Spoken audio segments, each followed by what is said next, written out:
Are we live? I think we're live. Yeah, I think we might be. I think we are. Are we good? It looks like Molly's camera's not working. Yep. What's going on? Yay! It's working?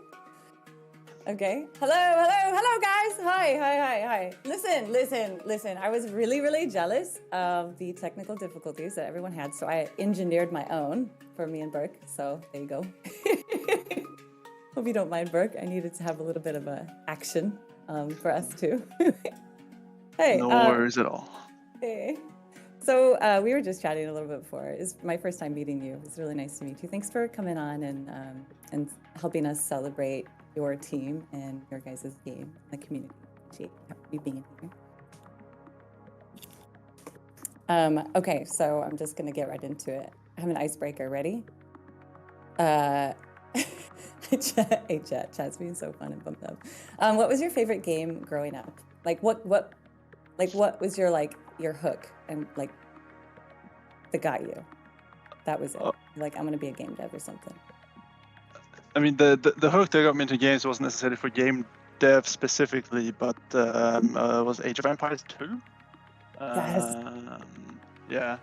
No, my dad and my brother played it a lot, so I saw them play it all the time. I wasn't in school yet, so I couldn't read.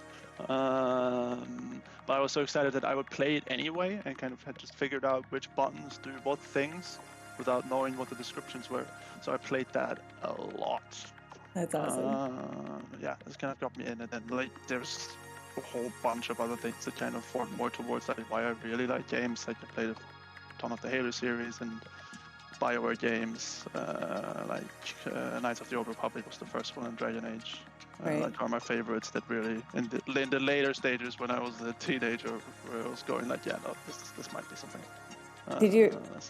Did you think that it was just going to be like sitting around on the couch eating Cheetos and playing video games all day for a living and getting paid money? No, I actually didn't. I had not considered it a career until a school friend of mine said, "Hey, you can study making games. That's an actual thing you can do." So we looked up some universities where we could study that, and from their curriculums, etc., it was pretty clear that this will probably be a lot of fun, but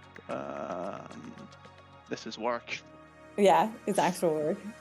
Yeah, right. My first gig was QA as well, which is not like a cakewalk either. That was before university as well, so that's just sitting around a lot, and for some people say, "Oh yeah, no, we're playing games." It's not if it's browser games. Yeah. Oh, shit. It's just a lot of testing and a lot of work. So it's not as maybe as sexy as what it looks like from the outside looking in. Yeah, there's layers. Yeah. All right. So we were just talking about Satisfactory, and my favorite thing about Satisfactory is it actually feels like you guys play your own games. So what is your Satisfactory play style? Come on. Do you do chaos belts? Do you just run around and parkour through the trees? Do you slay the doggos? Like some heartless bastard? Or what? What do you do? No doggo slaying ever. Thank you. I'm personally still upset that you can pet the doggo after they are expired. You can't? I've never killed the doggos. I didn't even know that. No, I saw somebody send me a video snippet of and then it still has the prompt on screen. That was, oh my god. Yeah. I can't. Yeah, That's awful. That's okay. I'm done. That's it. I'm done. Literally answer. Just bye. No, but it's a play style. I like to methodically really plan everything that I want to do. Then start off really nice with that, hyper focus on something randomly out of those things that I intended to do, spend way too much time, get annoyed that I'm not done yet, and finish it spaghetti style, and move on to the next thing. That's usually the journey that happens every single time I do any larger production setup. I feel like if there's anybody in chat right now from my stream, they're like, "That's Molly. That's exactly me." I have like graph paper. I plan it out. I've like got all these YouTube tutorials going, and I'm like figure it out, and then I go, and then I get distracted by like some random build that I wasn't supposed to even be doing, and then I get frustrated. Yeah, that's awesome. Love it. I completely empathize. All right. So, what was your most like craziest, weirdest, most interesting, memorable experience so far as a game developer, as Mr. Birk, game developer? Do you have one that comes to mind? It could be silly, it could be like outrageous, jaw-dropping. Just something that was just kind of crazy. I think it falls like in the memorable weirdest. Just everything really was E3 when we announced Satisfactory. 2018, right? Yeah, I think so. Because I was there at E3, and we were. It was just in general super surreal. That game announcement and like when the Discord server opened for the first time, and Discord just like that, it just died at some point, like just immediately. But particularly just the next day after doing interviews describing what this means and what this is, like in more detail for like 2 days straight, and just talking your mouth dry about the game to so many random people was surreal as hell. Like I'm not sure if I enjoyed it particularly like by the end of it.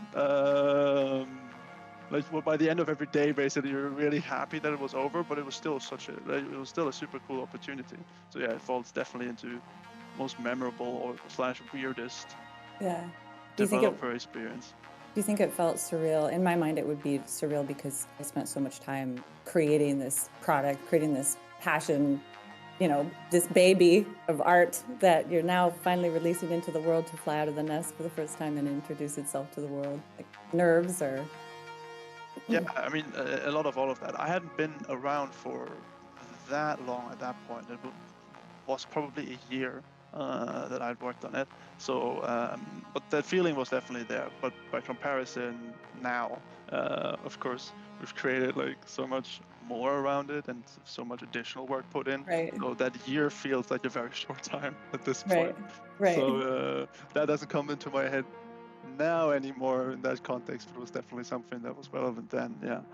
So what's it look like on a big patch day for you, like a big release day? Like what did it look like in Coffee Stain Studios for release 5 or update 5? Update 5 for producer Birk. What are you like in producer mode? Are you mean? Nah. I very much try not to be. Chaos. Natalie says chaos.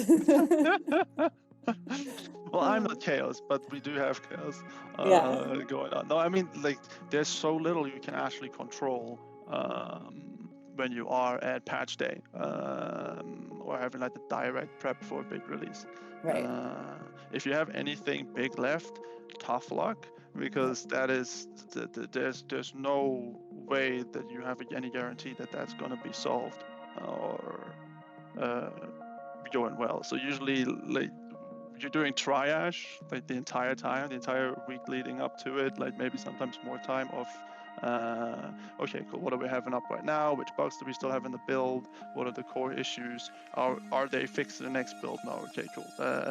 You keep it running and make candidate after candidate after candidate, of which like the first however many are not even really serious candidates still. It's like, okay, if we really have to, sure, this can go out, but there's still a lot of things that we wouldn't even want necessarily on like an experimental release. Right. Because experimental is definitely like rougher than early access releases themselves. Right. Yep. So things get cut kind of last minute. Then sometimes you're like, well, actually, no, I don't even feel comfortable for experimental. This can't go. This can't go. No, not really in terms of features or anything. Like we don't rip anything out, but it's specific bugs that we're very aware of that could definitely be gone Right. beforehand. And I mean, usually we're in a pretty good state for. I don't know. Some people might go like, "Wait, well, you released for this, you released for that, you released for that." Most of the time, compared to what we've had before, we're decently happy. Good. Yeah. And like, Nice. there's one really weird time frame as a producer on patch day when you know you've made your last build for the time that you've set, and there's like it's a few hours of there's nothing you can do right now anyway for the exact release time, like for the exact release build. Like, you've already made your candidate, the patch notes are set up, everything is theoretically good to go. Cool. And then you sit there and I hope this goes well and I didn't miss anything. Is there anything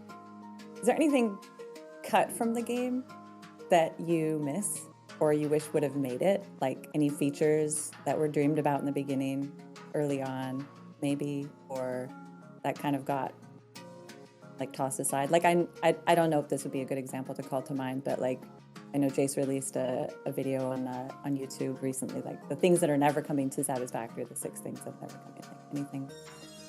Anything else comes to mind? Like, not of like, I think early things that were still that either before I joined to the project that I knew were in discussions at some point. I think we've cut our way in a sense into the game that Satisfactory is and should be. And I mean, it's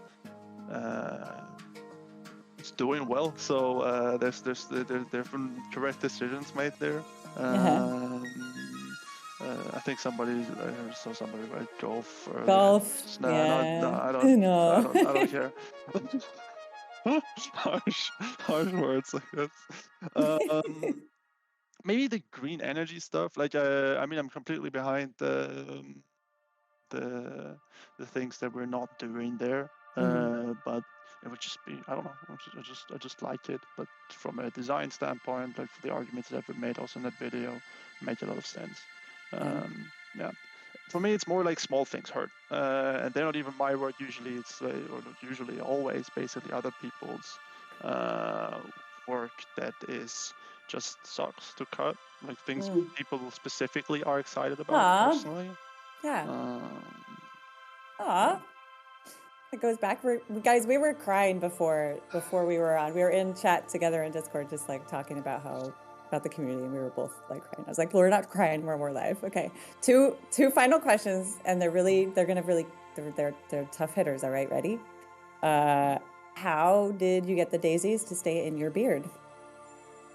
And what's super glue? No, my partner braided them, and so that was just braiding work that I didn't have to do myself. Oh wow, that's really cool. Okay, I'm happy to know that. Thank you. The Birk's picture on Coffee Stain Dev, like about us page, he's got beard flowers. All right, final question, and then we're gonna go back to you, Brain. How much coffee is consumed on a daily basis in Coffee Stain Studios? Be honest.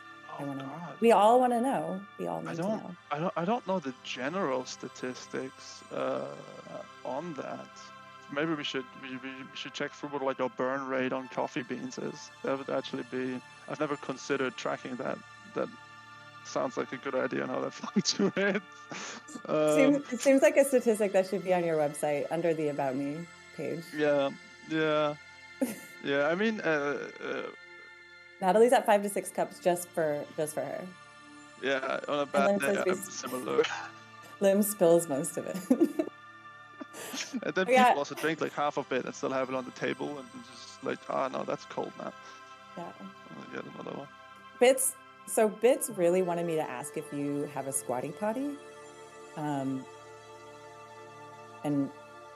what? I don't know. It's just something that Bits wanted me to ask you if you had a squatty potty. I'm not sure what that is. Sounds like something. So, all right, that's it. Thank you. What? Thank you so much, Birk. It was so good to meet you. Thanks for taking the time again. And we're gonna go. We're gonna go back to you. More fun to come. Chat, Birk, you're a legend. Thank you. This was Yeah, fun. What it a was note to end on. so fun.